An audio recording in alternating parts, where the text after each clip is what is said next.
원래 제가 말씀을 이렇게 뭐 한 장 가지고 쭉 하지 않는 스타일인데 2022년 맞으면서 말씀을 묵상하는데 에베소서와 골로새서가 비슷한 맥락이에요. 그런데 우리가 새로운 삶을 새롭게 살아가겠다라고 다짐이 필요한 말씀이 아닌가라는 생각이 들어서 골로새서를 조금 더 보려고 하고 있습니다. 우리 3장 17절 말씀 한 절인데요. 다 같이 읽어보겠습니다. 시작! 또 무엇을 하든지 말에나 일에나 다 주 예수의 이름으로 하고 그를 힘으로 하나님 아버지께 감사하라. 아멘. 동방 박사가 예루살렘을 한바탕 뒤흔든 다음에 30년이 지났어요. 광야는 세례 요한이라고 하는 사람이 등장해서 다시 한번 요란스러워졌습니다. 사람들은 세례 요한의 외침에 자기들의 죄를 자복하면서 요단강에서 세례를 받느라 정신이 없고, 그런 전에 없었던 상황들이 연출되어지자 소위 사회의 유력 인사들이 그 광경을 목격하기 위해서 요단강에 나아갑니다. 다 회개하며 세례를 받는 것은 아닌데, 그 중에서도 조금 전에 말씀드렸던 자신들은 아닌 척 뒷짐지며 회개하기보다는 그것을 관람하고 구경하려고 하는 자들에게 세례 요한은 이렇게 얘기합니다. 누가 너희를 회개하게 해서 임박한 진노를 피하게 하느냐. 결국 세례 요한이 전했던 메시지는 이거였어요. 회개하라, 천국이 가까이 왔느니라. 세례 요한 이어서 바로 예수님께서 그 세례 요한이 외쳤던 복음, 원래는 예수님이 전해야 하지만 예수님보다 먼저 와서 주의 길을 예배하는 자로서의 삶에서 세례 요한이 선포했던 그 메시지를 예수님이 다시 한번 선포합니다. 회개하라, 천국이 가까이 왔다. 은혜를 받았다라고 하는 가장 큰 증거는 기쁨이 넘치고 즐거움이 넘치는 것도 맞는데, 은혜를 받았다라고 하는 가장 확실한 증거는 마음에 애통함이 들어요. 사실은 잘못했다. 내가 효자로서 생각이 되어질 때가 언제예요? 효자로서. 그렇게 자부하는 사람은 이 세상에 아무도 없어요. 다 뭐예요? 불효자라고 느껴지잖아요. 부모님의 사랑을 깨닫는 순간. 그러니까 하나님의 사랑을 깨닫는 순간, 맞다, 내가 하나님의 자녀지라고 하는 기쁨과 즐거움보다 사실상은 애통함, 내가 그렇게 살지 못했다라고 하는 애통함이 먼저예요. 그리고 나서 그것을 극복해가며 그 구원의 감격과 즐거움으로 죄와 멀리 떨어진 삶을 살 때 평안과 구원의 감격과 즐거움이 누려지는 것이지, 그 위에 회개 없는 삶 가운데 구원의 감격과 즐거움? 아닙니다. 평안함 있을 수가 없어요. 예수님이 복음을 전파하셨어요. 예수님은 자기를 따르는 많은 사람들 가운데 12명을 딱 지목하셔서 제자로 삼으셨고, 그들과 여기저기를 다니시면서 따라합시다. 가르치시고 천국 복음을 전파하시고 모든 약한 것들을 고치셨다. 이게 이제 임직자 세미나나 이렇게 하면 꼭 하는 거, 예수님의 3대 사역. 가르치고 복음을 전파하시고 고치시고. 뭐라고요? 이거 가끔 막 지나가다 어떤 사람이 물어볼 수 있어요. 딱 지나가는데 갑자기 죄송합니다 지사님, 예수님의 3대 사역이 뭡니까? 물어볼 수 있어요. 그러면 우리는 다 말씀하셔야 돼요. 예수님께서 뭐 하셨다고요? 그러니까 말씀을 가르치셨고, 선포한 건 뭐예요? 전파한 거는 복음을 전파하셨어요. 그죠? 복음을 전파하시고, 어느 복음을? 천국 복음을 전파하셨고, 그냥 막 건치고서 야 올려면 와라, 나는 모른다고 거친 게 아니라 그 가르치심을 따르고 천국 복음을 듣고 합당하게 살기 원하지만 병들고 약한 사람들은 어떻게 하셨어요? 못 따라오니까 어떻게 해요? 그들을 고쳐주신 게 예수님의 사역이에요. 우리 교회 사역도 가르치고 전파하며 고쳐지는 사역이 되기를 소망합니다. 이게 목사가 뭐 학력이 좋고 실력이 좋아서 여러분을 가르치는 게 아니라, 여러분이 말씀을 알아도, 그러니까 100만 가지를 알아도 말씀대로 살지 않는, 지금 우리나라 법무부 재판을 담당하는 사람들이 법전을 알 거잖아요. 그죠? 법전을 알고 있지만 여러분이 인정하기를 법대로 살고 있다고 인정합니까? 법을 만드는 국회의원들이 본인들이 법을 만들었다 지웠다 하지만 그들은 법대로 살고 있다라고 여러분 우리가 신뢰해요? 아니잖아요. 하나님의 말씀도 마찬가지인 거예요. 100만 가지를 알아도 말씀대로 살아가지 않으면 다 무효예요. 무효. 한 가지를 알아도 그 말씀대로. 아멘? 여러분이 그 말씀을 알고 자녀들을 여러분이 가르치시고, 또 주변 사람들에게 천국 복음을 전파하시고, 여러분의 기도를 통해서, 여러분의 사랑을 통해서 주변의 많은 사람들이 고쳐지기를 주님의 이름으로 축원합니다. 지난 주일날 예배가 다 끝나고 저희가 이제 다른 모임이 없으니까 이제 집에 가서 쉬는데 저녁쯤 오후 초저녁쯤 됐을까요? 전화가 왔어요. 그냥 물된 등산 교회지요. 그런데 지금 교회 앞에 와 있는데 상담을 받고 싶다. 아 근데 느낌이 왔어요. 주일날 오후 그 전 시간에 오는 분들은 상담받으러 오들이 아주 않으시거든요. 그리고 내가 지금 제가 출타하고 있어서 오늘 말고 며칠 뒤에 약속을 하고 하면 안 되겠습니까? 그랬더니 자기가 어렵게 왔다는 거예요. 어렵게 와서 상담을 받아야 되겠다. 신앙생활 하고 싶은데. 그러면 제가 시간이 넉넉치는 않은데 그 위에 스케줄이 있어서 한 20-30분 시간이 될 것 같아요. 그 시간도 괜찮다는 거예요. 그래서 다시 옷을 입고 다시 왔어요. 왔더니 한 분이 기다리시더라고요. 깔끔하신 분이 얘기를 했어요. 그래서 뭐 어떻게 되냐 했더니 지금 취직도 잘 안 되고 하던 일도 잘 안 되고 기술을 배우려고 하고 막 얘기를 하고 그러면서 어떻게 저희 교회를 찾아오셨습니까? 그 주변에 교회가 많은데 그랬더니 교회 이름이 마음에 들어가지고 교회 왔다는 거예요. 아 그것은 바람직한 선택이 아닙니다. 교회 이름이 마음에 들어가지고 여기서 신앙생활 해보고 싶다는 건 이거는 말도 안 되고요. 지금 어차피 출석 예배가 허락되지 않기 때문에 저희 교인들 외에는 출석이 안 됩니다.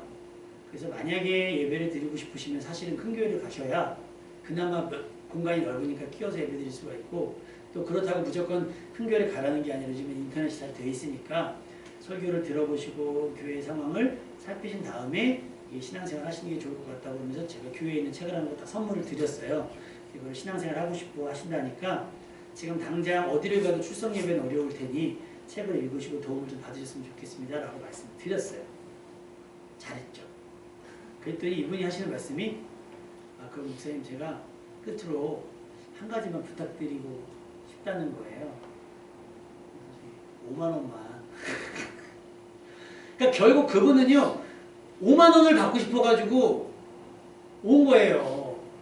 그리고 내가 사실 그 얘기를 할까봐 그 전에 교회를 소개할 때 교회 그렇고 지금 뭐 상황이 이렇고 그러면서 교회 많은 분들이 오고 가시는데 다 돈 달라고 하셔서 처음엔 드렸는데 이게 우리가 감당할 수가 없어서 저희는 복지관에 후원을 하기로 해서 개인적으로 후원 안 합니다. 라고 선을 그었거든요. 그럼에도 불구하고 5만 원만 달라고. 어떡하죠? 제가 지갑도 안 가지고 그랬는데 했더니 자동이체가 가능하지 않아요. 계좌이체가 가능하고. 그래서 제가 아예 산을 다 그었어요. 왜 안 되겠습니까? 되죠. 되는데 이렇게는 안 합니다. 그랬어요. 그리고 제가 한 가지 팁을 드리자면 이렇게 오셔서 맹목적으로 무조건 돈 더 도와달라 그러면 도와주는 사람이 아무도 없다. 어디가 아프시거나 상황이 그렇다거나 뭐 근거가 있어야 도와주지 무조건 5만 원 필요하다 그러면 누가 도와주겠냐고. 그러면 근데 배포는 크게 가지셔야 돼요. 10,000원도 아니고 딱 5만 원만. 큰 금액도 아니래요. 자기가. 큰 금액도 아닌데 5만 원만 달라는 거예요. 그래서 그거 씨름하느라고 시간이 벌써 지나가지고 원래 다현이 아이가 어디 가 있어가지고 운동하느라고 가 있었는데 그게 태우러 가야 되는데 걔네 그냥 애들만 그냥 깜깜한 밤중에 그냥 길거리에 세워두고 한 20-30분이 더 걸렸던 것 같아요. 그때 나중에 약간 짜증을 내더라고요. 그래서 뭐 불편하셔도 어쩔 수가 없고 죄송스럽지만 그렇게는 안 합니다. 저희는 복지관을 통해서 하니까. 그리고 그런 도움이 필요하시면 교회가 아니라 동사무소나 복지관으로 가시는 게 빨라요. 제가 그랬어야지. 마음이 없다는 거예요. 마음이 있으니까 우리가 복지관에 한다고. 마음이 있으니까 막 그 얘기를 한 거예요. 그러면서 느꼈던 게 뭐냐면 야 우리가 정말 오는 사람들 다 이렇게 필요를 채워주고 공급해 줬으면 좋겠다. 근데 여러분 그거 아세요? 몇 년 전에 우리 교회에 그렇게 오셨던 분이 있어요. 하고 돈 드렸더니 시장에서 술 먹고 쓰러져 있었거든요. 뻔하게 그 돈이 어떻게 써질지를 아니까 못하는 거예요. 그럼에도 불구하고 우리는 그렇게 누군가에게 구원 얻을 기회가 되는 일이라고 하면 적극적으로 참여해야 될 줄로 믿습니다. 근데 문제는 그거예요. 그것을 어떻게 구별하느냐. 우리가 가르치기도 해야 되겠고 복음을 전파하기도 해야 되겠고 약한 것을 고치기도 해야 되는데 맹목적으로 무조건 어떤 목적과 어떤 근거에 의해서 움직여야 하는가가 중요해요. 저희가 복지관에 이렇게 1년에 2번 했잖아요. 물론 올해도 기회가 되면 그렇게 할 것이고 이제 정법일수장님 사업자 등록증이 나왔답니다. 박수. 근데 교수님이 뒤끝이 있어요. 이 벌써 2월이잖아요. 근데 나라에서 하는 국책 사업을 딸 수 있는 기회가 연초에 있는데 얘네들이 빨리빨리 해줘가지고 그게 나왔으면 그거를 시도할 텐데 벌써 다 끝났대요. 그 일이 마감돼가지고 잘 나왔는데 이게 뭐 소위 말해 아다리가 안 맞는 상황들이 되는 거잖아요.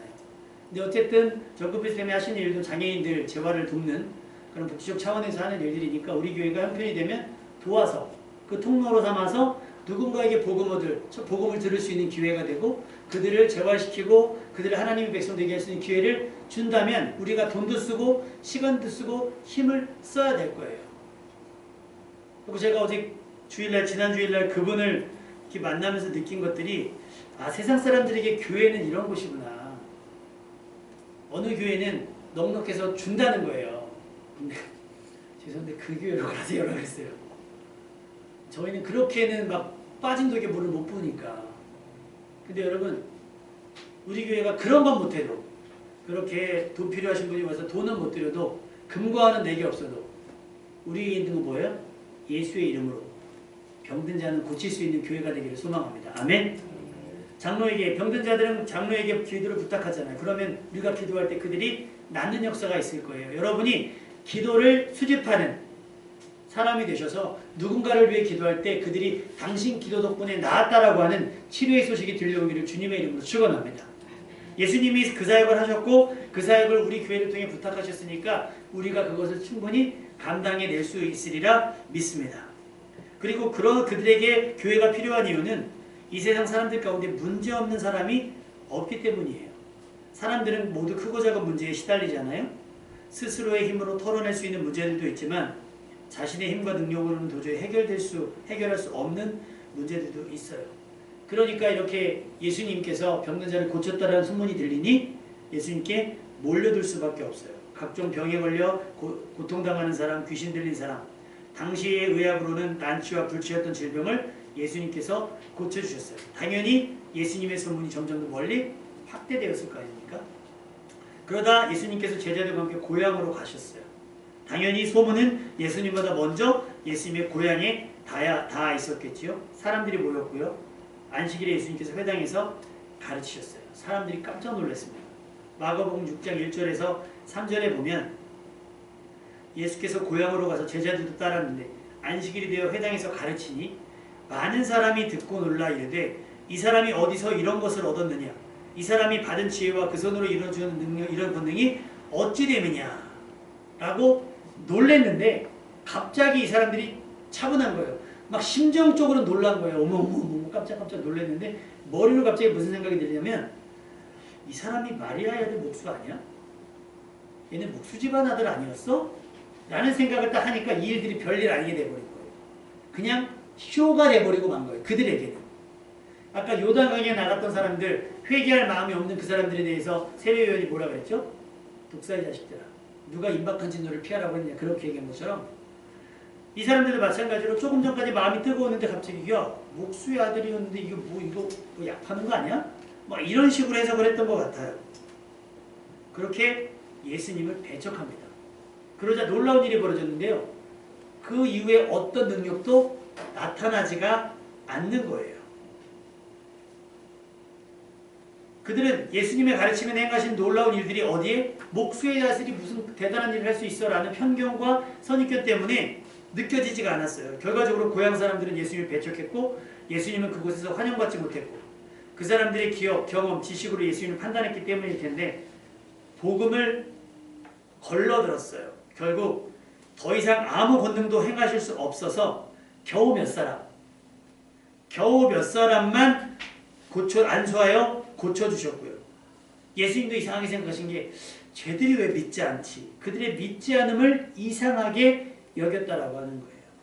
자, 여러분에게도 혹시 내가 교회는 다니고 내가 직분은 있지만 성경 이야기가 다 사실이겠어? 라고 의심하는 분들이 있을 것이에요. 다 믿어지지, 의심까지는 아니더라도 다 믿어지지 않는 분들이 있을 거예요. 그러면 여러분 믿지 않으면 어떤 일이 벌어져요?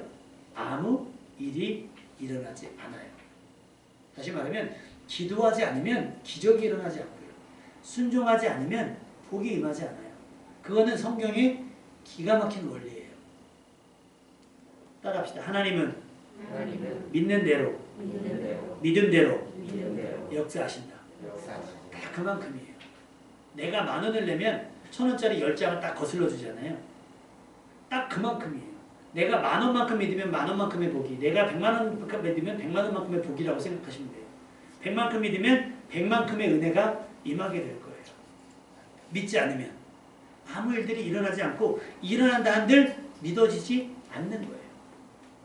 지금도 달나라에 간 걸 의심하는 분들 있잖아요. 솔직히 그게 우리에게 무슨 상관이 있습니까? 달에 갔든 암스트롱이 달에 갔든지 목성에 갔든지 지금 뭐 계속 뭐 저 화성에 간다고 막 쏘아 올리는데 그 사람 자기만 돈 벌고 말이죠.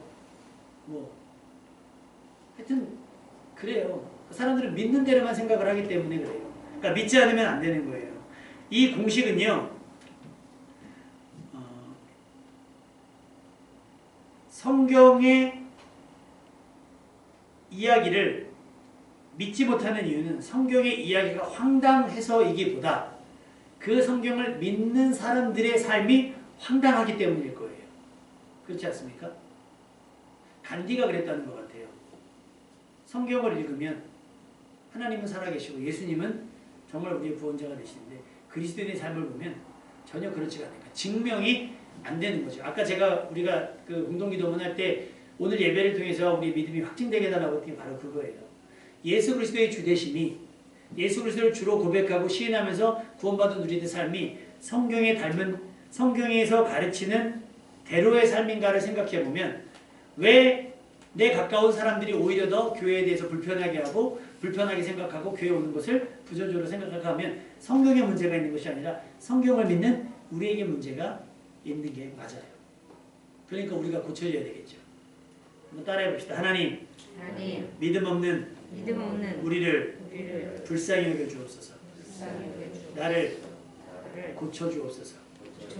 여러분이 고스란히 그러니까 제가 예전에 학생들 가르칠 때 그런 얘기를 했어요. 수돗물을 틀었을 때 녹물이 나오는 건 그 수원지에 있는 물이 잘못됐기 때문이냐 파이프가 잘못됐기 때문이냐 파이프가 녹슬었기 때문인 거잖아요. 마찬가지인 거예요. 복음은 사실이고 복음은 진리이나 그것을 써먹는 우리들이 문제가 있다는 거예요. 문제가 있다.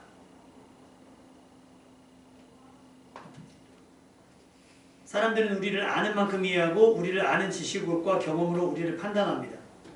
예수님의 제자들 중에 그리 대단한 사람들이 많지 않아요. 성경도 그들을 이렇게 소개합니다. 고린도전서 1장 26절 형제들아 너희를 부르심을 보라. 육체를 따라 지혜로운 자가 많지 아니하며 능한 자가 많지 아니하며 문벌 좋은 자가 많지 아니하며 우리를 뭐라고 얘기하냐면 세상에 미련한 것들, 세상에 약한 것들, 천한 것들과 멸시받는 것들과 없는 것들이라고 얘기했어요. 그러니까 우리는 그것을 인정해야 돼요. 그리고 그런 우리를 통해서 하나님 말씀하여 주시고 그런 우리들을 통해서 역사해 달라고 기도할 수 있어야 되는 거예요. 박사가 전하는 복음이 복음이고 박사 아닌 한글을 모르는 사람이 전하는 복음이 안 복음이냐? 아니에요. 복음은 다 복음인데 그들은 뭐 유창하게 할 수 있겠죠. 막 영어로도 할 수 있겠고 외국어로도 할 수 있을 거예요. 근데 그렇게 현란하게 전하지만 그들에게 진실이 없고 진심이 없는 삶이라고 한다면 그거는 외치 불리는 깽과리와 다를 바가 없다는 거예요. 그래서 우리는 이 복음을 어떻게 전할 것인가를 다시 한번 생각을 해야 되는데 그래서 내린 결론이 오늘 골로새 3장 17절 말씀이에요. 다시 한번 읽어볼까요? 시작! 또 무엇을 하든지 말에나 이래나 다 주 예수의 이름으로 하고 그를 힘입어 하나님 아버지께 감사하라. 무엇을 하든지 이제부터 여러분들이 받은 바 은혜가 있고요. 평안이 있잖아요. 기도 응답이 있을 것이고 그 모든 것들이 가졌다 하고 여러분이 구원을 얻었다고 확신한다면 이제부터 여러분이 무엇을 하든지 그게 일이 됐든 말이 됐든 무엇을 하든지 누구의 이름으로? 예수의 이름으로 하라는 거예요. 내가 아니라. 그 독직원 선생님을 만나 뵀어요. 일이 있어서 만나 뵀더니 그 얘기를 하시더라고요. 아니 목사님 오셔서 차도 한잔 하시고 좀 이렇게 좀 인터뷰도 하시고 해야 되는데 너무 안 하셔서 자기들이 민망하다는 거예요. 왜요? 그랬더니 다른 분들은 이제 인증을 거의 해가신대요. 왜냐하면 이게 필요하니까. 회사면 회사, 개인이면 개인이 얼마 있으니까 영수증을 보내달라고 한다던가 아니면 뭐 인증 와서 사진을 찍는다든가 뭐 이렇게 데이터가 필요하다는데 우리 교회는 하긴 했는데 그거에 대해서 아무런 얘기를 안 하니까 그냥 확인만 부탁드립니다 하고 마니까 막 저기 하시더라고요. 그래서 에이 뭐 1억을 한 것도 아니고 뭐 1억을 해도 굳이 뭐 가서 인증해야 되겠습니까? 성경에 보니까 왼손이 하는 일을 오른손이 모르게 해요. 우린 누구만 하시면 돼요. 그러니까 내가 굳이 드러나지 않아도 돼요. 그러니까 어느 교회 예전에 부흥회 할 때 그런 얘기한 거예요. 교회가 부흥하려면 그러면 하는 게 첫 번째 하나님 자랑, 두 번째 교회 자랑, 세 번째 목사님 자랑 다 거짓말이에요. 우리는 가려져야 되는 거예요. 세례요한이 뭐라 했어요? 나는 쇠야이고 그는 예수님을 흥해줘야 되는데 이건 내가 올라가야 예수님이 올라간다고 생각해요. 아니죠. 나는 엎드려주고 나는 가려줘야 되는 거예요. 나는 가려주고 누가요? 올라가야 돼요. 근데 우리는 우리가 주인공이 되려고 하니까 앞으로 여러분 무엇을 하든지 말이나 이래나 다 누구의 이름으로? 예수의 이름으로 해야 돼요. 올림픽 보시죠. 화 많이 나셨죠? 쇼트트랙 보다가 막 화가 나가지고 나 같았으면 저기 그래서 애들한테 나 같았으면 아빠 스케이트 안 타. 양손으로 들고 뛰지. 한 명만 걸려가고 이 정도로 화가 나는 거죠. 그러니까 이번에 그 손 다친 선수가 그 얘기를 해요. 이번에 만약에 또 부정적인 판정이 나오면 자기가 스케이트 들고 막 스케이트 막 들고 내던졌을 거라고 막 이런 얘기할 정도로 화가 나요. 왜냐하면 그들은 이것만 보고 나오잖아요. 그리고 그들이 항상 하는 얘기가 뭐냐면 인터뷰를 봤더니 그 얘기를 하더라고요. 대한민국을 대표해서 나왔는데 대한민국을 대표하면서 나왔는데 자기의 이름보다 우리가 응원할 때 그 사람 이름을 알면 좋은데 모를 때도 있어요. 그럴 때 어떻게 해요? 아 대한민국 이것만 응원하잖아요. 그 이름으로 하는 거예요. 대한민국 이름으로 뛰는 거고 그들도 자기 이름이 안 나와도 돼요. 대한민국에 금메달이 있어야 돼요. 대한민국 금메달이 있기 때문에 그 옆에 이름이 물론 기록되게 있지만 사람들의 기억은 아 쇼트트랙에서 우리나라가 금메달 땄지 이렇게 생각하지 쇼트트랙에 어떤 선수가 금메달을 땄지 뭐 무슨 어디 수영에서 누가 금메달을 땄지는 그때만 하지 나중에 잊어버리거든요. 그런 것처럼 그럼에도 불구하고 그들이 열심히 뛰는 이유는 사리사욕을 위한 것이 아니고 개인의 명예를 위한 것도 아니에요. 물론 돈과 결부가 안 될 수는 없겠지만 자기 기록에 대한 욕심도 있을 것이고 자기 한계에 대한 도전도 있을 것이에요. 그러나 그들의 노력은 국가를 대표했다라고 하는 푸시가 크대요. 그래서 축구 선수들의 인터뷰를 보면 비행기를 탈 때마다 무릎이 터져 나간답니다. 기압의 차이가 있어서. 그래서 박지성 선수가 조기 은퇴한 게 하도 불러다녀가지고 동네 축구 시합에서 박지성 부르고 그러니까 쉬어야 되는데 계속 불러가지고 수명이 단축된 거예요. 그럼에도 불구하고 그 친구들이 뛰었던 이유가 그런 얘기예요. 국가가 부르니까 내가 왔다. 이게 하나님 앞에서의 여러분의 태도가 되어야 될 줄로 믿습니다. 일개 스포츠 선수도 그렇게 한다고 한다면 하나님 나라를 대표하는 여러분, 대표하는 자들도 여러분을 택했는데 여러분이 탁월해서가 아니라 대단해서가 아니라 엄청나서가 아니라 어때요? 연약하고 부족하고 약하고 천하고 멸시받는 것들이어서 우리를 택했다고 한다면 이제 우리가 해야 되는 모든 일의 명분은 뭐가 돼요? 예수 그리스도의 이름으로. 왜 그 일을 해요? 예수님이 시키셨으니까. 왜 그 일을 해요? 하나님이 하라고 하셨으니까. 누가 그랬어요? 예수님의 이름이에요. 여기 뭐라고 쓸까요? 예수님의 이름이에요. 그렇게 여러분이 무슨 일이든 무슨 말이든 다 그렇게 할 수 있었으면 좋겠습니다. 사람에게 보이려고 하는 것이 아니에요. 마태복음 6장 1절에 사람에게 보이려고 그들 앞에서 너의 의를 행하지 않도록 주의해라. 그래서 저는 뭐 대단히 뭐 외부에 나가서 설교하는 그런 게 아니지만 기회가 있을 때마다 나가면 저는 제 소개를 안 해요. 뭐라고 소개할까요? 그러면 괜찮아요. 그냥 제가 나갈게요. 그러면 이렇게 아까 우리 목사님 인도하신 것처럼 우리 강사 목사님 나오실 때까지 기도하겠습니다. 기도시키면 제가 나와서 그냥 설교합니다. 근데 한 번은 지방의 목사님들 앞에서 설교할 기회가 있는데 제일 싫은 시간이에요. 사실은. 지방의 목사님들. 아니 성도님들도 설교를 잘 안 듣는데 목사님들이 제 설교 듣겠어요. 근데 갑자기 저기 설교자라고 앞자리에 앉아있는데 갑자기 목소리는 걸걸하시면서 그게 나이 많은 목사님이신데 자 우리 찬송 부르실 때 강사 목사님 등단하셔서 오! 제일 젊은 목사인데요. 지방에서.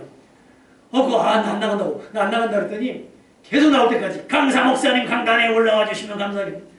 올라왔어요. 그러면 그냥 우리 이기사 목사님 나오셔서 말씀 듣겠습니다. 하면 되거든요. 근데 갑자기 딱 제 시간이 딱 됐잖아요. 우리 시간 하나님이 부르시고 사용하신 대단한 이기사 목사님 강단에 올라오셔서 하나님 말씀 전하실 때 원고를요 이렇게 막 민망해갖고 막 이거 있잖아요. 오그라들어가지고 어떻게 그래요? 설교를 하려는 거예요, 말려는 거예요? 아니 내가 명성 어쩌고 설교합니까? 솔직히 목사님들 사이에서는 시키니까 하지. 자기들은 안 하면서 시키니까 하는 거지. 이거 가지고 뭐 유튜브에 그러니까 어떤 분들은 그래요. 무슨 모임만 있으면 자기 설교를 그렇게 올려요. 저는 제 설교를 제가 듣기 되게 민망하거든요. 여러분들 여러분의 목소리 한번 녹음해서 들어보세요. 통화 녹음 한번 들어보세요. 목소리 되게 이상하거든요. 자기 목소리 듣는 게. 근데 내가 설교한 걸 듣는다? 더 이상해요. 저는 되게 웃겨요.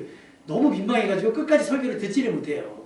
그래도 우리 정보 교수님 꿋꿋이 그래도 목사님 모니터링 하셔야 되니까 아마 몇 년치가 지금 올라가 있는데 조회수도 없어요. 근데도 올려요. 아무 관심도 없어요. 우리가 설교하는지 관심도 없어요. 유명한 목사님들은 막 뷰가 몇만 부 돼도 그분들은 많이 봐주니까 익숙하지만 우리 같은 사람은 안 그래요. 그럼에도 불구하고 어떻게 보면 보잘것없는 설교일 수 있고 어떻게 보면 우리 사역이 보잘것없는 사역일 수 있으나 그럼에도 불구하고 우리가 하는 건 뭐예요? 지금까지 내가 누리던 모든 것들이 하나님의 은혜인 줄 아니까 어떻게 해요? 이것이 가르치는 일이고 복음을 전파하는 일이고 누군가를 치료하는 일이기 때문입니다. 아멘? 그러니까 잘한다 못한다로 평가하지 마시고 오늘도 우리는 주 예수의 이름으로 이것저것을 행했고 주 예수의 이름으로 이것저것을 말했다 라고 평가하시면 좋을 것 같아요. 예전에 우리 이신환 목사님 친구분도 목사님이시거든요. 근데 이제 예전에 주일학교에서는 오후에 평신도 선생님들이 설교를 하셨어요. 주일학교를. 제가 그때 총무였는데 돌아가면서 그럼 제가 담당을 맡겨갖고 시켰거든요. 근데 이분이 올라가가지고 애들 앞에서 그냥 청년이 주일학교 애들 설교를 해야 되니까 막 너무 막 저기 하니까 막 살려야 될 사람을 죽이고 막 그래요. 강도를 죽이고 막 강도를 만났잖아요. 강도 만난 사람이 죽으면 안 되는데 강도 만난 사람이 죽어요. 막 설교를 떨려가지고 못하니까. 그러면 듣는 사람들 입장에서는 사실 그게 조심스러웠어요. 신학적으로 보면 어떻게 그렇게 설교하냐 할 수 있지만 우리 하나님 입장에서는 이게 감히 하나님의 말씀을 잘못 가르쳐 하실까요? 아니요. 우리 하나님을 너무 이렇게 작게 생각하시는 거예요. 우리 하나님은 내 모든 형편을 다 아시잖아요. 그러니까 우리가 행하는 의도, 돈이 우리가 몇백만 원을 구제하지 않아도 우리가 단돈 10,000원을 한다 해도 하나님은 우리의 마음을 아시기 때문에 오해하지 않으신다는 거예요. 그리고 우리가 그 두랩돈처럼 드렸던 헌금을 동전을 드려도 괜찮아요. 하나님은 우리의 형편을 아시기 때문이겠죠. 우리는 그것을 어떻게 해요? 많을 때는 드러내고 조금일 때 감추는 건 뭐예요? 내 의예요. 내 의. 내가 하는 거예요 라고 자랑하는 거예요. 근데 우리는 뭘로 해요? 주 예수의 이름으로 행할 것이기 때문에 크고 작든 다 하나님의 영광을 위한 일이 되어야 될 줄로 믿습니다. 그러니까 이제부터 여러분이 무엇을 해야 될지 사람 앞에서 보이려고 하면 안 되는 거예요. 그래서 어느 교회는 그 미국 분들이 계셨는데 헌금 봉투를 이렇게 했대요. 그래서 헌금을 하셔서 봉헌을 저희가 하잖아요. 그러니까 봉헌을 하는데 혹시 누락이 되는 부분들이 있을까 봐서 봉헌을 하는 거거든요. 그리고 하나님 앞에 이렇게 올려드리는 부분들이 있어요. 교육적인 차원에서. 그래서 이분이 헌금이 올라왔길래 봉헌을 했대요. 예배 끝나고 막 따지더래요. 아메리칸 스타일이라. 나 하나님 앞에 드린 건데 이거 내 프라이버시인데 목사님 왜 이걸 성도들 앞에서 오픈을 하냐 이거예요. 자기가 생각을 못했다는 거예요. 죄송하다고. 그래서 그 다음에는 봉헌을 안 했대요. 근데 그 다음에 다른 목사님 오더니 나 헌금했는데 왜 봉헌 안 해주시냐고 막 또 따져 묻더래요. 그 목사님이 이 사람들이 나한테 봉헌을 해내는 거 하지 말래는 봉헌을 했다고 뭐라 그러고 안 했다고 뭐라 그래서 했다고 그러겠다고 봉투 갖다 놓고서 이름 쓸 사람 이름 쓰시고 안 쓸 사람 안 해고 그냥 하라 그랬다는 거예요. 주 예수의 이름으로 했으면 봉헌을 해도 땡큐 안 해도 하나님은 알아주시고 내가 했으니까 확인하고 싶은 거예요.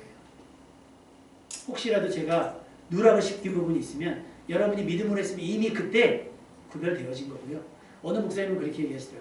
교회 와서 헌금하면 넣는 게 헌금 행위가 아니라 난 이거 하나님 앞에 드려야지라고 애초에 작정하고 생각했을 때부터가 이미 하나님 앞에 구별된 것이기 때문에 저기 헌금하면 넣었든지 아니면 이체를 했든지 상관이 없는 거예요. 여러분 여의도 순복음교회 가면요 은행 창고에다 헌금해요. 줄 더 높여 뽑아가지고요. 45번 성도님 오면 봉투별로 헌금해요. 그러거나 그래서 입금이 돼서 통장에 찍혀야 헌금 봉투에 찍혀야 봉헌이 된 것이 아니라 내가 하나님께 그걸 드리기로 작정한 순간부터 하나님은 받으셨어요. 아멘입니까? 그러니까 우리의 삶이 그래야 되는 거예요. 무엇을 하든지 말에나 일에나 다 주 예수의 이름으로 되어줘야 된다라고. 저기 왜 국가대표 선수들 보면 뒤에 코리아라고 탁 되어있잖아요. 여러분 앞에 그게 붙어져 있어야 돼요. 예수 그리스도. 그 이름을. 그래서 때로는 우리가 그 예수 그리스도의 이름을 힘입어, 우리 아까 찬양했잖아요. 힘입어 나아가는 것이고요. 또 예수 그리스도의 이름을 앞세워 나아가기도 하는 거예요. 그러니까 예수님의 이름이 우리를 밀기도 하지만 때로는 예수님의 이름을 우리가 밀어드리기도 해야 된다라고 하는 거죠. 그래서 우리의 앞으로 하는 모든 일들은 예수 그리스도의 이름으로 행해질 것인데 드러나든지 드러나지 않지 은밀하게. 그래서 그 샘플이 어디냐? 롯기에 보면 보아스, 롯이 이삭을 줍는데 떨어진 이삭이 많지 않잖아요. 그러니까 보아스가 일하는 사람들이 뭐라고 했냐면 한 줄씩 흩어서 떨어뜨려 놔라. 저 사람이 주워가기에 민망하지 않도록. 그래서 아까 제가 그 지난 주일에 오셨던 분들 우리도 막 통제 현금에 금고에다가 뭐 5만 원짜리 200장씩 깔아놓고 보면 5만 원씩 얼마 필요해요? 5만 원씩 주면 좋은데 사실 우리도 형편이라는 게 있고 처지라는 게 있고 상황이라 있으니까 그렇지는 못해요. 근데 만약에 여러분의 삶에 여유가 있다고 한다면 그런 부분은 어떤 일정 부분을 떼어놓고 누군가 민망하지 않도록 이렇게 서비스하고 민망하지 않도록 섬겨주는 지혜가 필요해요. 대신에 그들이 부르면 왜 나한테 이렇게까지 해? 예수님이 나를 위해 그렇게 하셨거든. 할렐루야. 멋있지 않습니까? 좀 간지러워도 막 이렇게 뭐랄까요? 막 소름 돋지 않아요? 누가 너 나한테 왜 그래? 왜 이렇게 나한테 잘해줘? 예수님이 나한테 이렇게 잘해주셨거든. 이것이 전도입니다. 아멘? 이것이 복음 전파지 막 예수 천당 불신지옥 하는 건 이미 그 시대가 아닌 거예요. 그래서 고린도전서 10장 31절 그러니 너희가 먹든지 마시든지 무엇을 하든지 다 하나님의 영광을 위하여 하라. 그러니까 신앙 고백이 일상이랑 떨어지면 안 돼요. 교회에서는 신앙 고백을 하고 나가서는 나는 일반인의 삶을 살아가는 것이 아니고 예배와 일상이 다름이 없어야 돼요. 여러분이 하는 사소한 말들과 기도가 별 차이가 없어야 되는 것이고 교회 안에서 쓰는 말들과 교회 밖에서 쓰는 말들이 다르면 안 돼요. 같아야 됩니다. 그래서 여러분들은 교회 안에서 보나 밖에서 보나 똑같아야 되는 거죠. 정치인들은 어때요? 선거할 때와 선거 끝나의 모습이 다르죠. 우리는 예배 드릴 때와 예배 끝날 때 모습이 같아야 돼요. 그래서 세상 사람들이 볼 때 이질감이 없어야 돼요. 그래서 우리가 하는 무슨 일이든 무슨 말이든 그들에게 감동이 되고 도전이 될 수 있어야 되는 겁니다. 무엇을 하든지 최선을 다해야 되고 자기 자신보다 그리스도를 위하여 또 하나님의 영광을 위하여 하셔야 됩니다. 우리는 그리스도를 통해 새 생명, 다시 한번 삶의 기회를 얻었기 때문에 당연히 그렇게 해야 됩니다. 특히 말로 여러분의 은혜를 쏟지 말고 부주의나 행동으로 평안을 깨뜨리지 마십시오.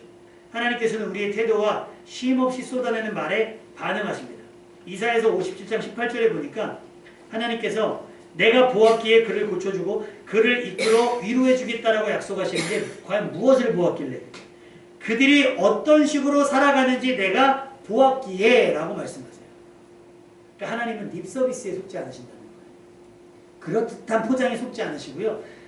중심, 우리가 왜 그렇게 말했고 왜 그렇게 행동했는지 그것을 보고 판단하신다는 거예요. 예배 시간에 주일날 11시에서 12시 사이에 드리는 우리의 모습이 아니라 예배 드린 이후 나머지 시간에 여러분의 모습을 보시고 여러분을 고치기도 하시고 여러분을 회복시키시기도 하시며 여러분에게 복을 주시기도 하시고 여러분을 위로하시기도 하시고 격려하시기도 하신다는 거예요. 그러니까 예배만큼 뭐가 중요해요? 여러분의 일상이 중요하다는 얘기예요. 그러니까 여러분의 일상 속에서 무엇을 하든지 그것이 사역이 됐든 사업이 됐든 자녀 앞에서든 친구 앞에서든 동료 앞에서든 여러분은 다 주 예수의 이름으로 행할 수 있기를 주님의 이름으로 축원합니다. 아까 우리 특송 들었죠? 빌립보서 2장 9절에서 11절 이러므로 하나님이 그를 지극히 높여 모든 이름 위에 뛰어난 이름을 주셨는데 그 이름이 뭐예요? 예수 그리스도. 그래서 모든 입으로 예수 그리스도를 주이라 시인하여 하나님 아버지께 영광을 돌리게 하라는 거예요. 그러니까 나만 고백하는 예수 그리스도가 아니라 나를 통해 그도 예수를 주로 시인할 수 있게 되는 것이 하나님 앞에 큰 영광이 된다는 거예요. 이해가 되셨죠? 교회 데리고 앉혀오는 게 아니라 여기에 물론 앉혀놓는 것도 중요한데 그의 일상 속에서 네가 믿는 예수 나도 믿고 네가 고백하는 예수 나도 시인하기 원한다라고 시인하는 거예요. 그렇게 되는 것이 하나님께서 기뻐하신 일이라고 하는 거예요. 그래서 우리들의 최종 목표, 어려워요. 왜냐하면 우리는 예수님조차 환영받지 못하고 존경받지 못한 세상에 살고 있기 때문이에요. 아까 예수님 배척당하셨다 했잖아요. 당연히 지금은 교회가 배척당하고 교회가 반대해보실 거예요. 만약에 우리가 교회를 뭐 이전에서 건축한다? 예전에는 그런 게 없었는데 요즘엔 지역 주민들이 동의를 받아야 된다는 거예요. 갑갑하죠. 그만큼 교회가 혐오시설에 가까운 상황이 됐다는 거예요. 교회가 뭔 잘못을 했어요? 교회 안에 사는 우리들이 문제였던 거죠. 왜? 무엇을 하든지 다 이기적이었던 거고 무엇을 하든지 다 개인적이었던 거예요. 저 사람들이 어떻게 생각하는지. 양일교회 앞에 우리가 봐도 민망해요. 그거 다 불법 주차 다 주차해놓고 본인이 그게 거룩이냐? 저는 아니라고 봐요. 거룩 안에는요 세상 법도 지켜야 되는 거거든요. 예배가 최우선이긴 하지만 그러면 조금 더 일찍 가서 주차장에 돈 내고 지불하고 해야죠. 그 노란색 두 줄 거있는데 거기 막 서 있고 예배들이 저쪽에서 오다가 옛날에 중앙선 안 끊어져 있었거든요. 그쵸? 아시죠? 다 불법으로 그 중앙선 넘어가가지고 교회 들어가고 그랬어요. 그래놓고 본인들은 막 찬양하면서 하나님께 영광됐다. 하나님이 과연 영광 받으셨을까? 민망하셨을까? 제가 막 장난하고 그러는데 애들이 막 그래요. 이제 가다가 우리 아빠 왜 그래? 우리 하나님 그러니까 쟤를 왜 이래? 저 교회 왜 그래? 할 수 있었을 거예요. 저희가 왜 소무정신 예배를 밤 9시로 왜 11시에 드리지 못하는가? 민원 한번 내려오니까 이게 소심한 게 아니라 배려잖아요. 지역 주민들에 대한 배려. 지금도 들릴지 몰라요. 근데 이분들이 1년 52주를 참아주잖아요. 근데 우리 한 번 내려왔다고 좀 싸우자는 거 이렇게 되면 안 된다는 거죠. 그들의 불만을 접수하는 거예요. 어떻게 하면 그들의 불편을 최소화하면서 예배드릴 수 있는 거예요. 왜? 무엇을 하든지 말해내나 다 주 예수 이름으로 해야 되는데 이것이 민폐가 되면 안 되잖아요. 오히려 와서 기도 부탁할 수 있는 교회. 제가 자매 하나의 목사님 기도해 주세요라고 이웃들이 부탁할 수 있는 그런 교회가 되어야 되지 않겠습니까?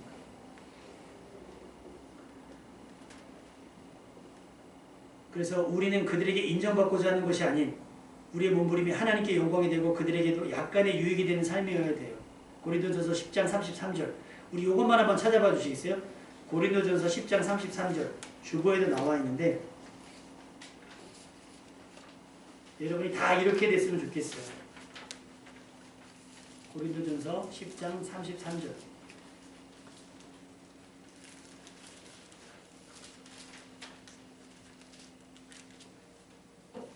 다 같이 읽겠습니다. 10장 33절 시작 나와 같이 모든 일에 모든 사람을 기쁘게 하여 자신의 유익을 구하지 아니하고 많은 사람의 유익을 구하여 그들로 구원을 받게 하라. 이게 아까 고린도전서 10장 31절 먹든지 마시든지 다 무엇을 하든지 하나님의 영광을 위하여 하라 뒤에 붙은 거예요. 헬라인이나 유대인이나 누구에도 거리끼는 자가 교회에 거치는 자가 되지 말고 다 하나님의 영광을 위하여 하되 결론적으로 그들로 구원을 얻게 하라. 그들의 눈치를 보고 그들의 비율을 맞추자는 게 아니에요. 우리는 딱 경건함으로 중심을 잡고요. 주 예수 이름으로 행하면 돼요. 그게 때로는 그들에게 불편함이 될 수 있고 그들과의 어떤 거리감이 가질 수도 있어요. 그럼에도 불구하고 우리는 주 예수로 행할 때 우리의 진심이 통해서 우리를 통해 그들까지도 구원 얻게 되는 놀라운 역사가 있어지게 될 줄로 믿습니다. 여러분 무엇을 하든지 무슨 일이든 무슨 말이든 다 주 예수 이름으로 행하여서 여러분이 받은 구원, 여러분이 누리는 평안, 여러분이 받아 누리는 복과 은혜를 그들도 누리게 될 수 있기를 주님의 이름으로 축원합니다.